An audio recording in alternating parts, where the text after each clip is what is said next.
नमस्कार प्रिय विद्यार्थियों, हिंदी साहित्य की इस ऑनलाइन कक्षा में आप सबका हार्दिक स्वागत, अभिनंदन। आज हम हिंदी साहित्य के इतिहास लेखन की परंपरा पर जानकारी अर्जित करेंगे। साहित्य का इतिहास और सामान्य इतिहास में कुछ फर्क है। साहित्य के इतिहास को साहित्य सृजन के कालक्रम, उसकी प्रवृत्तियां इत्यादि को ध्यान में रखते हुए लिखा जाता है। हिंदी साहित्य का यदि हम इतिहास देखें तो लगभग 1000 साल के इतिहास को लेकर के सारे इतिहासकार, सारे साहित्यकार एक राय है। उसके बावजूद इतिहास लेखन का जो काम है वो 19वीं शताब्दी में प्रारंभ हुआ। यानी कि हम इतिहास लेखन की परंपरा के विषय में जब चर्चा करेंगे तो 19वीं शती के बाद में यहाँ काम जब शुरू हुआ है तो यहाँ से हमें बात शुरू करनी है कि हिंदी साहित्य का इतिहास लेखन पर क्या क्या काम हुआ, किन किन लोगों ने इतिहास लेखन में योगदान दिया है, कौन कौन से ग्रंथ इस दृष्टि से महत्वपूर्ण है, उनकी बात करनी है।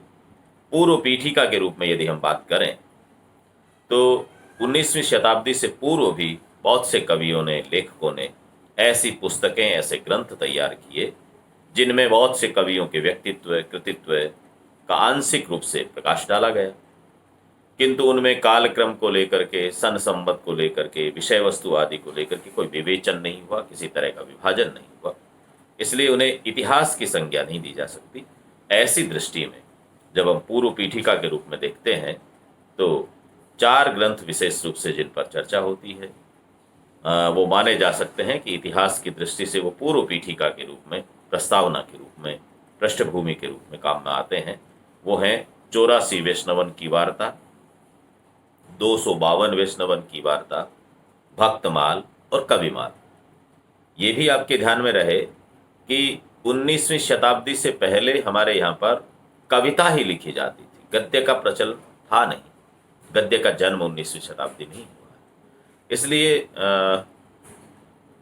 ये सब कुछ जो ग्रंथ लिखे गए इनमें कवियों का ही जिक्र है। तो 84 वैष्णवन की वार्ता में भी कवि हैं, 252 वैष्णवन की वार्ता में भी कवि हैं, भक्त और कवियों का जिक्र है। भक्तमाल में नाम से ही पता है कि भक्त कवियों का जिक्र है, कविमाल में अपने आप में कवि है। तो ये 4 ग्रंथ रहे। इनमें संकलन है, 84 वैष्णवन में 84 लोगों का संकलन है, 252 में 252 लोगों का संकलन है। भक्तमाल और कविमाल में भी खूब सारे रचनाकारों की रचनाओं का, भजनों का संग्रह है। लेकिन ध्यान ये रखना है कि इनके संकलनकर्ताओं ने, संग्रहकर्ताओं ने स्वांतः सुखाय इस काम को इस रूप में किया कि हमारे पास में भजनों का संग्रह हो जाए, कविताओं का संग्रह हो जाए। इस दृष्टि से इन लोगों ने उनका संग्रह कर लिया।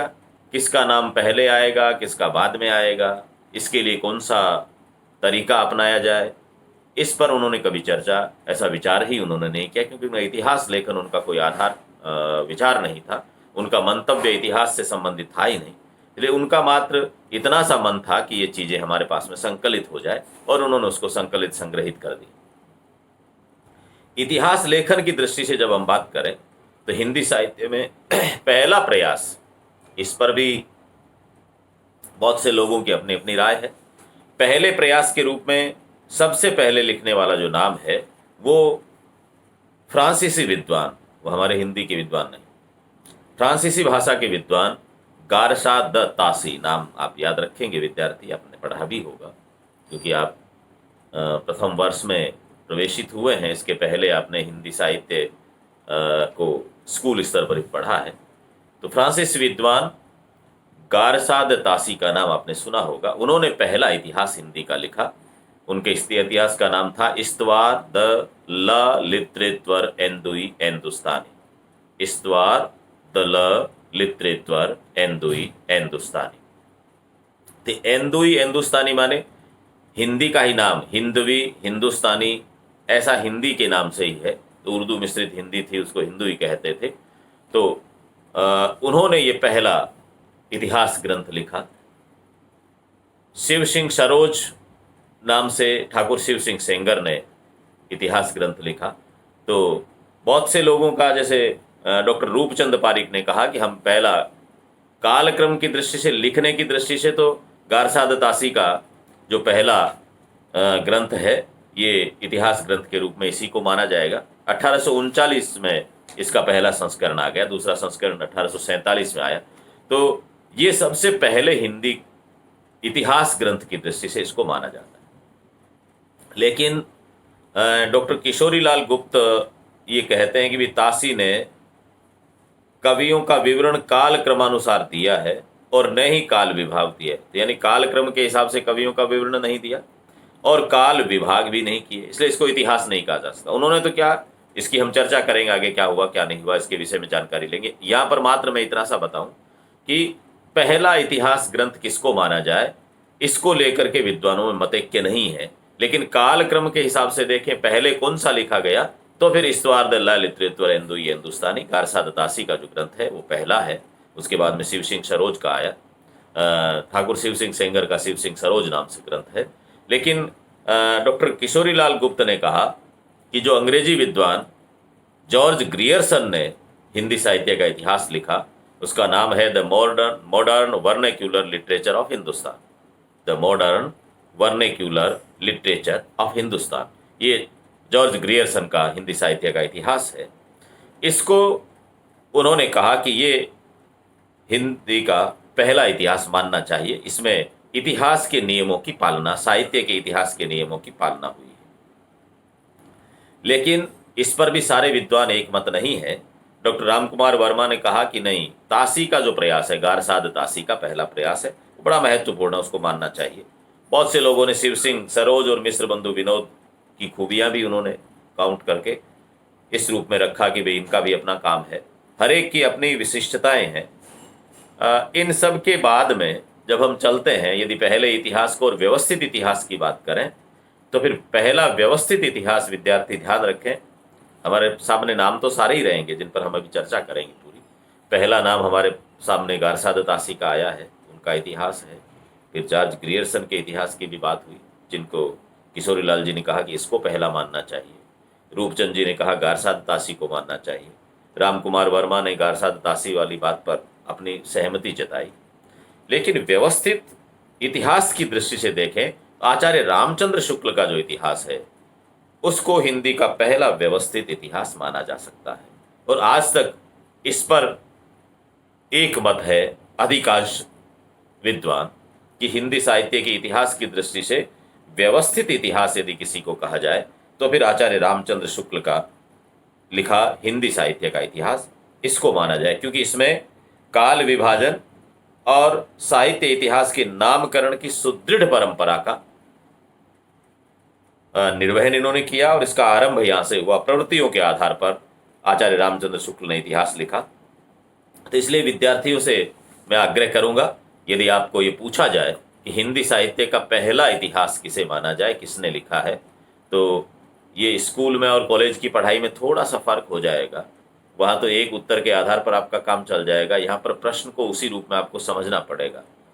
काल क्रम के हिसाब से पहला इतिहास जो लिखा गया है वो गारसाद तासी का ही है। लेकिन व्यवस्थित इतिहास की दृष्टि से कुछ विद्वानों का मानना है कि जॉर्ज ग्रियर्सन का इतिहास है वो हिंदी साहित्य के इतिहास की दृष्टि से पहला प्रयास मानना चाहिए। और अधिकांश विद्वानों के हिसाब से आचार्य रामचंद्र शुक्ल का लिखा हिंदी साहित्य का इतिहास, इसको पहला प्रयास माना जाए। तो इस रूप में आपको ये व्यवस्थित रूप से ध्यान हो, जैसा प्रश्न पूछा जाए उसी के अनुरूप उसका उत्तर दिया जाए, ये मैं विद्यार्थियों से निवेदन करूंगा। और यदि हम हिंदी साहित्य में इतिहास ग्रंथ लिखने की, हिंदी साहित्य का इतिहास लिखने की परंपरा की बात कर रहे हैं, लेखन की परंपरा, तो ये परंपरा की शुरुआत करने का श्रेय तो गारसाद तासी को ही देना होगा। उसके पहले हिंदी साहित्य के इतिहास की दृष्टि से कोई ग्रंथ नहीं लिखा गया था। गारसाद तासी ने 1839 में पहला भाग इस्तवार द लिटरेचर हिंदू ये हिंदुस्तानी ग्रंथ के प्रकाशित किया और दूसरा भाग उसका 1847 में हुआ। ये उनका प्रयास है, वो हिंदी साहित्य के लोगों द्वारा सराहित सराहा गया है। इसका संशोधित संस्करण 1871 ईस्वी में आया। ये ग्रंथ महत्वपूर्ण ग्रंथ रहा।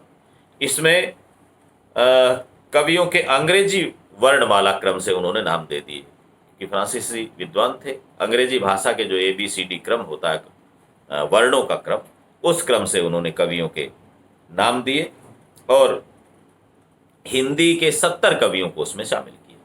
यानी हिंदी के 70 कवि अंग्रेजी वर्ण क्रम से उन्होंने उसमें लिए और उनका परिचय दिया।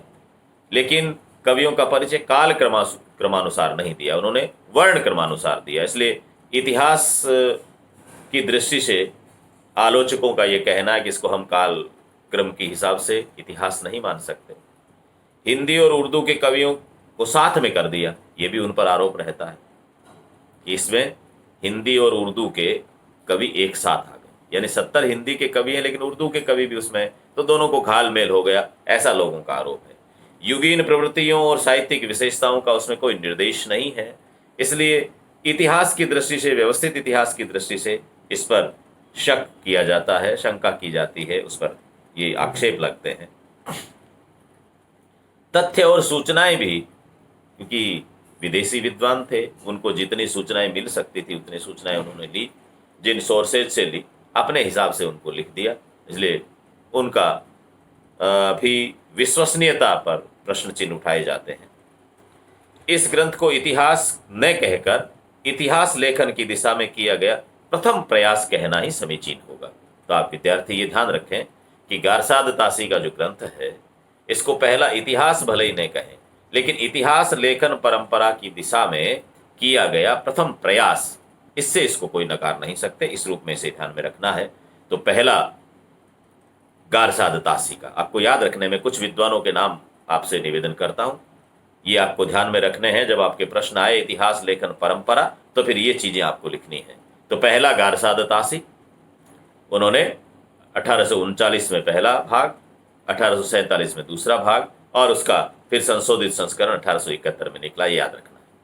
दूसरा जो प्रयास है वो ठाकुर शिव सिंह सेंगर, इन्होंने शिव सिंह सरोज नाम से 1883 में शिव सिंह सेंगर ने शिव सिंह सरोज नाम से इतिहास ग्रंथ हिंदी का लिखा। लगभग 1000 भाषा कवियों का जीवन परिचय और उनकी रचनाओं का उदाहरण सहित प्रस्तुत किया। बहुत बड़ा काम ठाकुर शिव सिंह सेंगर ने किया। 1000 कवियों को सम्मिलित किया और उनके कविताओं के उदाहरण भी दिए, उनका परिचय दिया। इतिहास की दृष्टि से इसको अधिक महत्वपूर्ण इसलिए नहीं माना जा सकता क्योंकि इन्होंने भी न तो कालक्रम का ध्यान रखा, न कोई प्रवृत्तियों के हिसाब से कोई विभाजन किया, लेकिन 1883 तक उपलब्ध जानकारी का संकलन, ये बड़ा संकलन है। इसलिए इसका महत्व इस बात से है कि जब ये छपा, जब ये प्रकाशित हुआ, उस समय तक हिंदी के कवियों की जितनी जानकारी, जितने कवियों की रचनाओं का पता था, वो सारी रचनाएं इसमें आई हैं, उन कवियों का परिचय उसमें आया है। इस दृष्टि से ये ग्रंथ बड़ा महत्वपूर्ण है। तो दूसरा नाम आपको याद रखना है, ठाकुर शिव सिंह सेंगर का लिखा शिव सिंह सरोज। मैं महत्वपूर्ण इतिहास ग्रंथों का वर्णन आपसे कर रहा हूँ। इसके बीच में भी कई ग्रंथ लिखे गए, देशी विदेशी विद्वानों द्वारा हिंदी साहित्य के इतिहास के कई ग्रंथ लिखे गए हैं। लेकिन आप लोगों को विशेष रूप से ये महत्वपूर्ण ग्रंथ जिनकी हम 15-20 की चर्चा करेंगे, इनके नाम आपको ध्यान में रहे, इनके विषय में कुछ जानकारी ध्यान में रहे, तो फिर इतिहास लेखन परंपरा को आप समझ पाएंगे। तीसरे प्रयास के रूप में मेरे हिसाब से जब लें तो वो जॉर्ज ग्रियर्सन, अंग्रेजी विद्वान थे, उन्होंने लिखा the modern vernacular literature of Hindustan. Hindustan के लिटरेचर पर उनका ये ग्रंथ है और सन 1888 में आया, यानी 5 साल बाद। शिव सिंह सेंगर का 83 में आया, ये 5 साल बाद आया 1888 में। नाम से तो इतिहास नहीं है, लेकिन सच्चे अर्थ में हिंदी साहित्य का पहला इतिहास इसको बहुत से विद्वानों ने माना कि भाई ये इन्होंने कुछ काल विभाजित किए, कुछ अध्यायों में बांटा, अपने हिसाब से कुछ विवेचन किया, इतिहास के कालक्रम को इन्होंने ध्यान में रखा। इसमें कवियों व लेखकों का काल क्रमानुसार वर्गीकरण करते हुए उनकी प्रवृत्तियों का भी स्पष्ट करने का प्रयास किया गया। यानी अब तक जो हिंदी के ग्रंथ थे, जैसे गारसा दत्तासी का ग्रंथ है या शिव सिंह जी का ग्रंथ है, उसमें कवियों के वर्ण क्रमानुसार नाम दे दिए गए या संकलन करके छोड़ दिया गया। लेकिन इन्होंने कालक्रम के हिसाब से वर्गीकरण किया, पहले कौन बाद में कौन। ग्रंथ को विभिन्न कालखंडों में विभक्त किया गया और प्रत्येक अध्याय काल विशेष का सूचक। इन्होंने अपने यहाँ पर अध्याय बांटे जॉर्ज ग्रियर्सन ने, और उन अध्यायों को काल विशेष की सूचक के रूप में दिया, अलग अलग नाम दिए। इसलिए वो काल के सूचक हैं, काल क्रम के सूचक हैं, उस काल विशेष के कवियों का उसमें जिक्र है। प्रत्येक काल से संबंधित गौण कवियों को संबंधित अध्याय के अंत में दिया। उनकी बुद्धिमता है, वो एक मनीषी विद्वान थे, इसलिए उन्होंने विशेष कवियों का पहले पूरा परिचय दे दिया और उस काल से संबंधित गौण, बहुत से नाम ऐसे होते हैं जिनके विषय में ज़्यादा जानकारियां नहीं मिलती, पर कई बार ऐसा होता है कि आगे चल करके उन गौण नाम वाले कवि विशेष में आ जाते हैं, क्योंकि जितना जितना शोध करते हैं धीरे धीरे निकलता रहता है, अंत कभी होता नहीं है। इसलिए उन्होंने ये बुद्धिमता की कि उस काल से संबंधित जो गौण कवि हैं उनका नाम उस अध्याय के अंत में ही दे दिया, ताकि वो कालक्रम की दृष्टि से वहां पर आ जाए। विभिन्न युगों की काव्य प्रवृत्तियों की व्याख्या करते हुए उनमें संबंधित सांस्कृतिक परिस्थितियों व प्रेरणा स्रोतों के उद्घाटन का भी इन्होंने प्रयास किया। जो जो युग हैं उन युगों की काव्य प्रवृत्तियां, उनकी उन्होंने व्याख्या की अपने तरीके से, और सांस्कृतिक परिस्थितियां और प्रेरणा स्रोत, भाई कौन सी प्रेरणा कहाँ से मिली है, कैसे सांस्कृतिक परिस्थितियां रही जिनके कारण ये कवि ऐसा ऐसा लिख रहे हैं, इन सब का भी उन्होंने जिक्र किया। और इनके यहाँ पर भी जैसे शिव सिंह जी ने 1000 कवियों का संकलन तैयार किया, इन्होंने 952 कवियों को लिया है। इसमें जॉर्ज ग्रियर्सन ने अपने इतिहास में 952 कवियों को सम्मिलित किया। उन्होंने हिंदी भाषा की परिधि से संस्कृत, प्राकृत, अपभ्रंश तथा उर्दू को बाहर रखा। ये पहला प्रयास था। बाकी उर्दू और हिंदी को एक साथ कर दिया, लेकिन इन्होंने संस्कृत को, प्राकृत को, अपभ्रंश को, उर्दू को, इनको हिंदी से अलग किया और हिंदी के 952 कवियों को इसमें सम्मिलित किया। हिंदी साहित्य के विकास क्रम का निर्धारण उन्होंने किया, कैसे शुरू करें, और वो जो विकास क्रम का उन्होंने निर्धारण किया, आगे चल करके बहुत से रचनाकारों ने उसमें से कुछ कुछ चीज़ों को अपनाया है।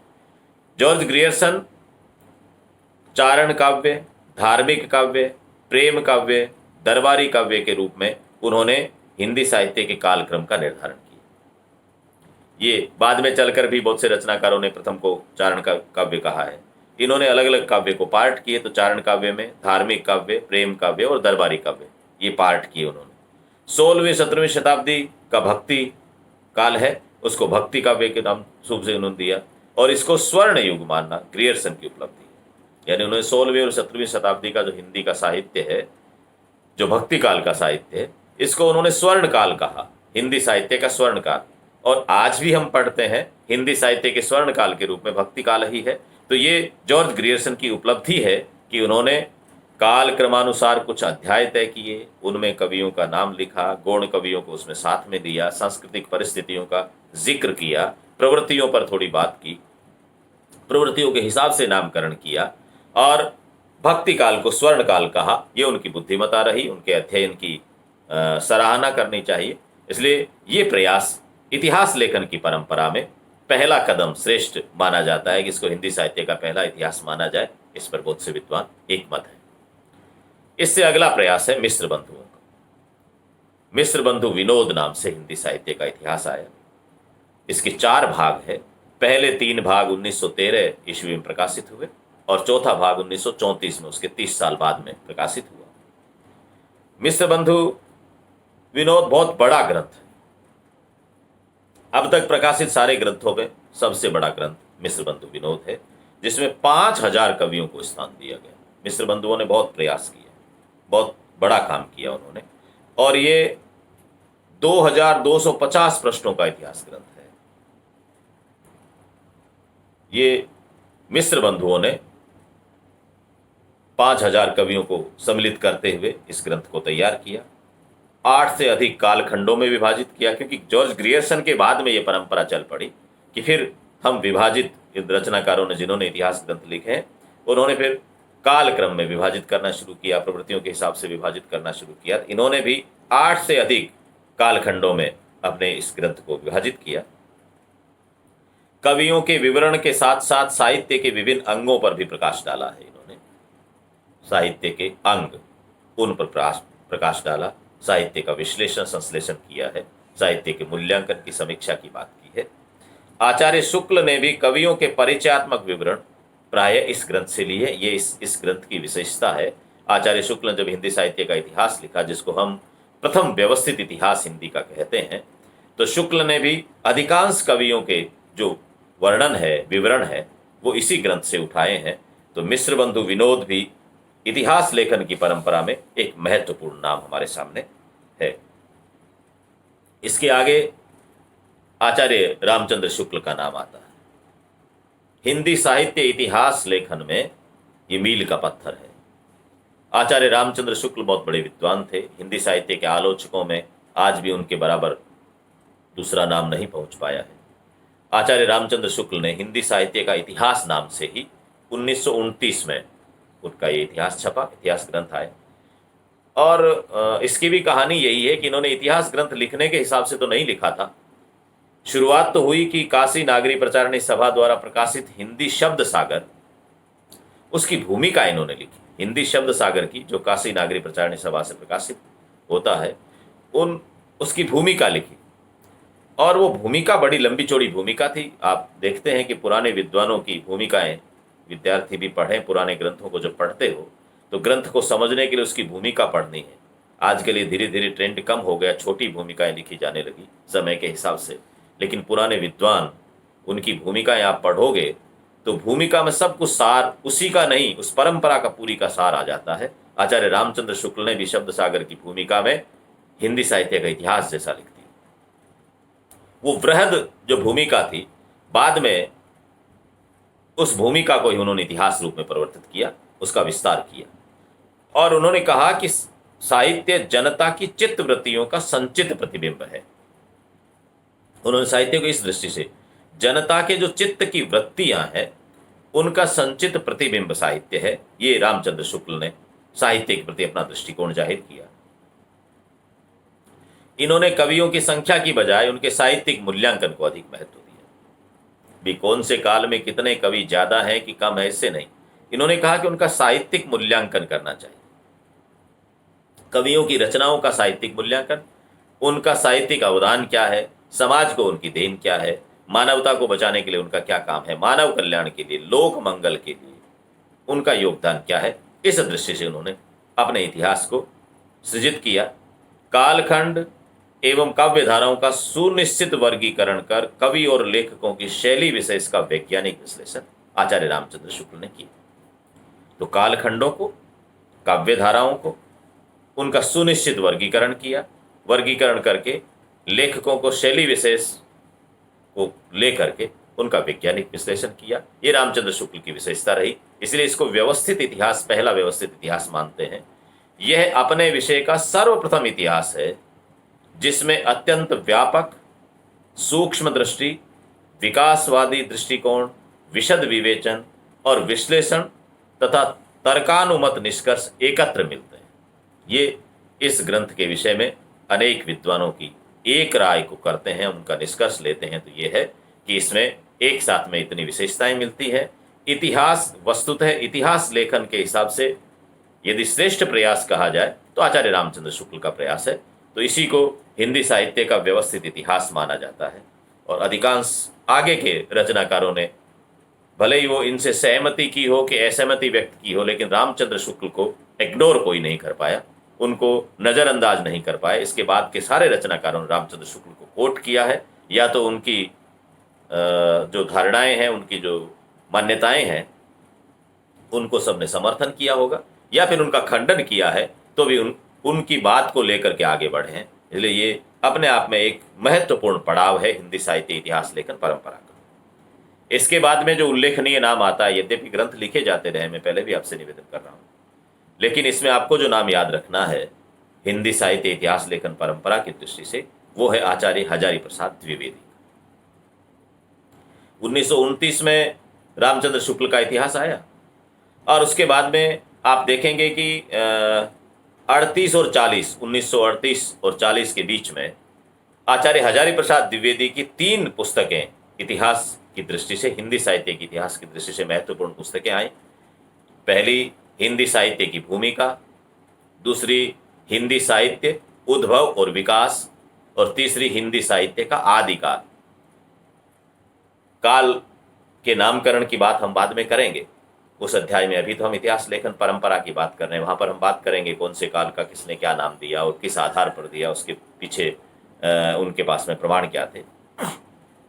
लेकिन यहां पर इतना सा देखना है, इतिहास ग्रंथ की दृष्टि से ये तीनों ग्रंथ महत्वपूर्ण है और आचार्य हजारी प्रसाद द्विवेदी बेहद तार्किक व्यक्तित्व के धनी थे और अंग्रेजी के प्रोफेसर, अंग्रेजी के विद्वान, उसके बावजूद हिंदी, संस्कृत, अन्य भारतीय भाषाओं में उनकी गहन दखल थी। उनके पास में एक विलक्षण दृष्टि थी। इसलिए यह कहा जाता है कि आचार्य हजारी प्रसाद द्विवेदी का जो ये काम है वो नवीन दृष्टि, नूतन सामग्री और अभिनव विवृत्ति वाला काम है। परंपराओं का महत्व प्रतिष्ठित करते हुए उन धारणाओं को खंडित किया जो युगीन प्रभाव के एकांगी दृष्टिकोण पर आधारित थी। यानी आचार्य रामचंद्र शुक्ल की बहुत सी धारणाओं को और अन्य रचनाकारों की बहुत सी ऐसी धारणाएं जो धारणाएं युगीन प्रभाव के एकांगी दृष्टिकोण पर आधारित थी। एक समय ऐसा आता है, बहुत सी बार ऐसा होता है कि काल विशेष के लिए कुछ प्रवृत्तियां हावी हो जाती हैं, लेकिन वो मानवता की, उस लोक की, उस मानव समुदाय की शाश्वत प्रवृत्तियां नहीं हो सकती। इसलिए इन्होंने उन धारणाओं को खंडित किया। ये पहले इतिहास लेखक हैं जिन्होंने आचार्य शुक्ल की अनेक धारणाओं तथा स्थापनाओं को चुनौती देते हुए सबल प्रमाणों के साथ में उनको खंडित किया। और इसका हम आगे पढ़ेंगे कि कबीर और तुलसी के बीच में किसको पहले, किसको बाद में, किसको बड़ा, किसको छोटा, ये भी साहित्य में कई तरह के विवाद चलते हैं। उस विमर्श में भी आचार्य हजारी प्रसाद द्विवेदी का अपना एक अलग स्थान है और वो साहित्य को, साहित्य के इतिहास को अपनी दृष्टि से जब लिखते हैं तो उनका अलग दृष्टिकोण सामने आता है। बाद के इतिहासकारों ने, बाद के विद्वानों ने आचार्य रामचंद्र शुक्ल को जहाँ कोट किया है वहाँ हजारी प्रसाद द्विवेदी को भी कोई नज़रअंदाज नहीं कर सका। ऐसा ही एक महत्वपूर्ण पड़ाव आचार्य हजारी प्रसाद द्विवेदी का है। यद्यपि समग्र इतिहास नहीं है, अलग अलग टुकड़ों के ग्रंथ है, लेकिन जहाँ जहाँ जिस जिस बिंदु को उन्होंने उठाया है वो आज भी उनके तर्क के सामने सब नतमस्तक होते हैं। ऐसे नाम हजारी प्रसाद द्विवेदी को आपको याद रखना है, उनके तीनों ग्रंथों के नाम याद रखना है। आगे जब हम चलते हैं, अगला नाम आता है जो महत्वपूर्ण नाम, डॉक्टर राम कुमार वर्मा का। राम कुमार वर्मा ने, ये हजारी प्रसाद जी का और इनका बराबर सा काल है, 1938 में उनका ये ग्रंथ हिंदी साहित्य के इतिहास के रूप में आया जिसका नाम है हिंदी साहित्य का आलोचनात्मक इतिहास। डॉक्टर राम कुमार वर्मा हिंदी के श्रेष्ठ आलोचकों में माने जाते हैं, अपनी दृष्टि के आलोचक हैं, खूब सारा काम इन्होंने किया। तो हिंदी साहित्य के इतिहास लेखन परंपरा में हिंदी साहित्य का आलोचनात्मक इतिहास डॉक्टर राम कुमार वर्मा, ये महत्वपूर्ण ग्रंथ है। इसमें 750 से 1750 विक्रमी तक की कालावधि को लिया गया। यानी ये हिंदी साहित्य का प्रारंभ 750 से मानते हैं। इसकी हम आगे बात करेंगे तो पूरा विस्तार से चर्चा करेंगे, लेकिन यहाँ पर इतना ही है। इस ग्रंथ के विषय में आपको जानकारी ये रखनी है कि 750 विक्रमी संवत से 1750 यानी 1000 साल का इतिहास इन्होंने लिया। ग्रंथ को 7 प्रकरणों में विभाजित किया है। इसमें इतिहास की दृष्टि से तो ये भक्ति काल तक ही आया, 1750 तक का काल हम भक्ति काल का ही काल मान लेते हैं। लेकिन जो विभाजन किया है, काल विभाजन में इन्होंने आधुनिक काल तक किया। इसमें सिद्ध, जैन, नाथ, इनको भी हिंदी साहित्य के इतिहास में उचित स्थान उन्होंने दिया है कि ये इसका हिस्सा है, हिंदी का हिस्सा है। सिद्ध है, जैन है, नाथ साहित्य, इसको इन्होंने सम्मिलित किया। ये डॉक्टर राम कुमार वर्मा का हिंदी साहित्य की दृष्टि से अन्य विद्वानों से अलग मत था, इसमें साथ में इन्होंने किया। तो ये डॉक्टर राम कुमार वर्मा का इतिहास है। इस ग्रंथ को भी आप ध्यान में रखें। विद्यार्थियों की दृष्टि से ही बात मैं कर रहा हूँ, इसलिए आपको बहुत ज़्यादा विस्तार की चर्चा नहीं कर रहा हूँ। मात्र आप सूचनात्मक और थोड़ी थोड़ी जानकारियाँ आपके पास में रहें ताकि आप हिंदी साहित्य इतिहास लेखन परंपरा से जुड़ भी सके और साथ में परीक्षा उपयोगी आपकी तैयारी भी हो सके। इसके आगे जब जब चलते हैं तो एक सामूहिक और बड़ा प्रयास हिंदी साहित्य इतिहास लेखन परंपरा का है, जो नागरी प्रचारणी सभा काशी द्वारा किया गया और हिंदी साहित्य का वृहद इतिहास लिखा। उन्होंने अलग अलग विद्वानों को इकट्ठा किया और 18 भागों में हिंदी साहित्य का वृहद इतिहास, अलग अलग विद्वान, किसी भाग में 2, 1, 3, 5 जितने भी मिला सकते थे विद्वान मिले, विद्वानों ने मिल करके उसका संपादन किया, अलग अलग खंडों का संपादन किया। इस वृहद इतिहास में भी छठा जो खंड है, षष्ठम खंड, वो डॉक्टर नगेंद्र ने संपादित किया, जो रीतिकाल का है, वो इसमें बहुत महत्वपूर्ण है। उस पर डॉक्टर नगेंद्र की दृष्टि को जब इस इतिहास में देखते हैं तो इसका उल्लेखनीय पृष्ठ है, स्वर्णिम पृष्ठ है। तो काशी नागरी प्रचारणी सभा द्वारा संपादित हिंदी साहित्य का वृहद इतिहास, ये भी एक महत्वपूर्ण पड़ाव है। इसी में डॉक्टर नगेंद्र का नाम आया, जिन्होंने इस वृहद इतिहास का छठा खंड लिखा है। उन्हीं डॉक्टर नगेंद्र ने हिंदी साहित्य का इतिहास संपादित किया। उनका संपादित ग्रंथ जो है, लेखक और संपादक अलग अलग होते हैं, इस पर भी हमने चर्चा की है पहले। तो इन्होंने संपादित किया हिंदी साहित्य का इतिहास और अपने से पहले वाले इतिहासों की चर्चा भी इसमें की। और इन्होंने एक ग्रंथ हिंदी वांग में 20वीं सदी, ये भी लिखा। तो ये दोनों ग्रंथ इतिहास ग्रंथ की दृष्टि से, हिंदी साहित्य के इतिहास की दृष्टि से, इतिहास लेखन परंपरा की दृष्टि से महत्वपूर्ण है। तो डॉक्टर नगेंद्र के इन दोनों ग्रंथों को भी आप याद रखें। गणपति चंद्र गुप्त का हिंदी साहित्य का वैज्ञानिक इतिहास 1965 में आया, अपने आप में महत्वपूर्ण है, इसलिए इस ग्रंथ का नाम भी हमें याद रखना है। इसका जो आधुनिक काल वाला खंड है वो और ज़्यादा विशिष्ट है, इसलिए विद्यार्थी उसको जो पढ़ते समय आधुनिक काल वाले खंड को और विशेष रूप से पढ़ें तो उनकी बहुत सी भ्रांतियां दूर होंगी। विस्तार से उन्होंने समझाया है।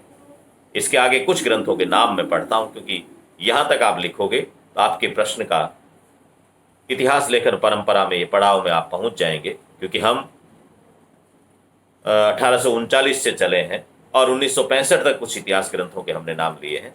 इनके साथ ही डॉक्टर भगीरथ मिश्र का हिंदी काव्य शास्त्र का इतिहास, डॉक्टर नगेंद्र का रीतिकाल की भूमिका, डॉक्टर विजेंद्र स्नातक का राधा वल्लभ संप्रदाय और उसका साहित्य, पंडित विश्वनाथ मिश्र का हिंदी साहित्य का अतीत, श्री चंद्रकांत बाली का पंजाब प्रांतीय साहित्य का इतिहास, डॉक्टर टीकम सिंह तोमर का हिंदी वीर काव्य, मोतीलाल मेनारिया का राजस्थान का पिंगल साहित्य और राजस्थानी भाषा और साहित्य, इसी तरह डॉक्टर बच्चन सिंह का आधुनिक हिंदी साहित्य का इतिहास, हिंदी साहित्य का दूसरा इतिहास, ये भी महत्वपूर्ण ग्रंथ है।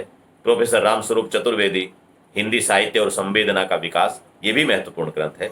इसलिए हिंदी साहित्य की इतिहास लेखन परंपरा में आप लोग इस दृष्टि से ध्यान रखें कि हिंदी साहित्य के इतिहास लेखन की शुरुआत गारसाद तासी से माननी।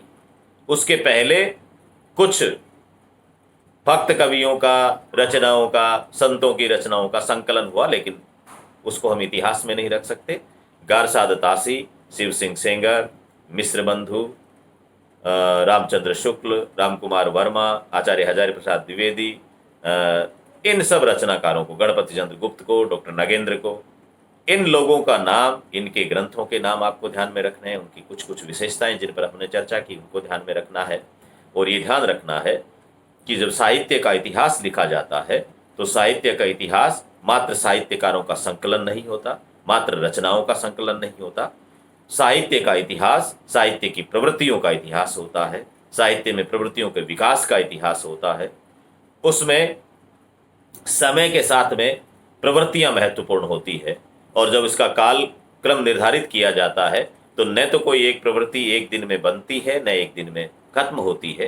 प्रवृत्तियां समय के साथ में बहुत लंबा लंबा कालखंड होता है, तब जाकर के कोई प्रवृत्ति हावी होती है, उभर करके सामने आती है। उस दृष्टि से उसका नामकरण रखा जाता है। रामचंद्र शुक्ल ने इसकी शुरुआत की, आगे के रचनाकारों ने भी इसको निभाया है। तो इतिहास लेखन परंपरा हमारी बड़ी समृद्ध परंपरा है। इतिहास के असंख्य ग्रंथ लिखे गए हैं। उन ग्रंथों की दृष्टि से हम देखें तो हिंदी साहित्य की इतिहास लेखन परंपरा को समझने में हमें इन पड़ावों से गुजरना पड़ेगा जिन पर हमने चर्चा की। हमारे लिए हिंदी साहित्य का इतिहास हमारी विकास यात्रा है। हमें हिंदी का विकास और हिंदी के विकास के साथ में इन कवियों की रचनाओं को जब देखते हैं तो कवियों की रचनाएं, साहित्य तो समाज का दर्पण है। इसलिए इनको जब देखते हैं, इनके रचनाकारों को देखते हैं, उनकी रचनाओं को देखते हैं, तो हम समझ सकते हैं कि हमने किस तरह से विकास किया है, हिंदी के साथ में हिंदुस्तान ने कैसे विकास किया है, कौन कौन सी धाराएं कब कब प्रबल रही, कौन से जीवन मूल्य कब प्रबल रहे, कौन सी धारणाएं हमारी, कौन सी मान्यताएं हमारी कब प्रबलता के साथ में रही, कब उन पर संकीर्ण स्वार्थ आया, कब हम पर दूसरी संस्कृतियां हावी हुई, लेकिन सारी संस्कृतियों के हावी होने के बावजूद हमारी संस्कृति जिंदा रही, साहित्य ने इसको जिंदा रखा। इस दृष्टि से हम इस पाठ को ध्यान में रखें। आज के लिए इतना ही, अगले अध्याय में हम फिर से मिलेंगे। बहुत बहुत धन्यवाद। जय हिंद, जय भारत।